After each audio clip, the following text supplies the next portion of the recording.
I'm TrekTrav, and this is my review of Star Trek Picard, Season 2, Episode 1, The Stargazer.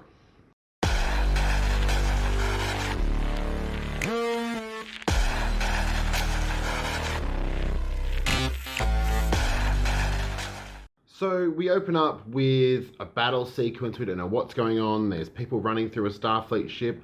First time we see a Starfleet ship for a while, like other than the Discovery pretending to be a Starfleet ship.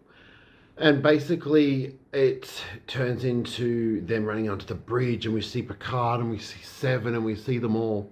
And we realize, oh, there's a Borg in here. I'm gathering. It looks like a Borg, but it's in silhouette in the back. Tubules coming out from its back. It's a different way to see it. And then it cuts to 48 hours before.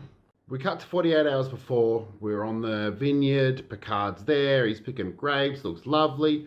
The first thing I noticed was tonally it changed. It was a very positive. He seemed happy with where he was and what was going on. Laris was there, who's the Romulan from the previous season. The other one has died. They're sending out the wine. Laris and him are having drinks at the end of it, and they're celebrating. And then a romance kicks in. Wasn't quite sure where this came from, but the actress who plays Laris was in Doctor Who. So my geekness, which swings on the Doctor Who Star Trek trail, went, oh, well, she's a cool actress anyway. I don't mind the romance. The romance is fine. So yeah, basically, then we cut to all of the other characters. So we have Elnor, who's joined Starfleet Academy. He's now the first Romulan in Starfleet Academy. We have Raffi, who's joined the Excelsior, I believe it is. We have Girardi is with Soji on a planet helping the synthetics get known throughout the galaxy. Seven of Nine's joined the Fenris Rangers, and she's got the La Sirena. So it's sort of a catch-up episode. It's sort of just building, it's sort of laying the framework. But the pace is really good. It's really, really sort of holding its own, keeping me interested. The first thing I noticed with this episode in particular is that the designers were obviously paying a lot of attention to what had come before. So Picard Season 1, you had your copy and paste spaceships. This one, we cut to random Starfleet ships. We had an Excelsior class, we had an Akira class, we had all different types. The whole crescendo of the episode leads to you seeing all of these ships, and it looks fantastic. Seeing Guinan pop up, I was a little bit disappointed that she's just talking about Picard's relationship problems. It's a bit like, you've got Whoopi Goldberg there. I expected something more tangible. Maybe I'm just being overly crazy. I imagine she'll turn up later in the series. So basically, we've caught up with all of our crew. It's not fast paced, but it sort of just keeps it going. Then there's a message from an anomaly, which has this really cool tearing effect. It looks like fabric being torn. And basically, it asks for Picard, help us, Picard. And my first thought was the Borg, because it was 100,000 voices speaking at once. I'm going, that's Borg.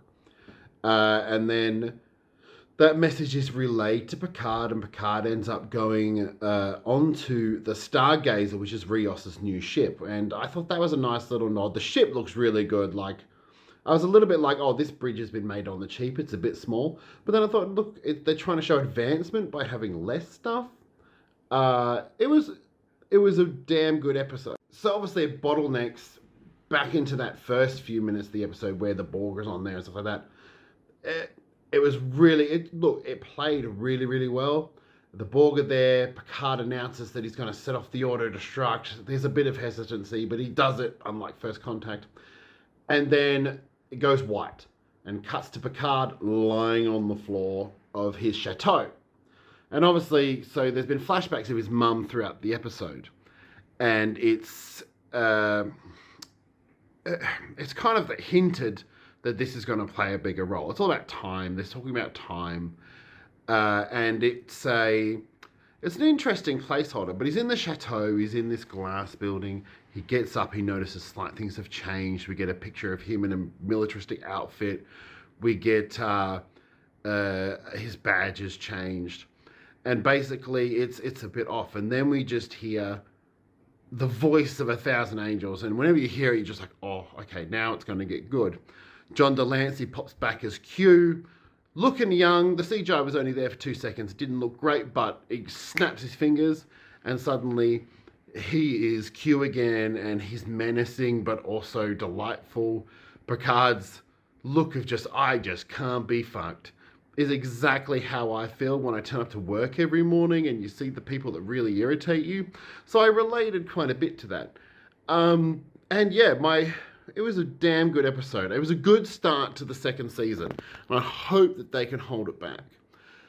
If you would like to see more videos, make sure you subscribe, you like, you share.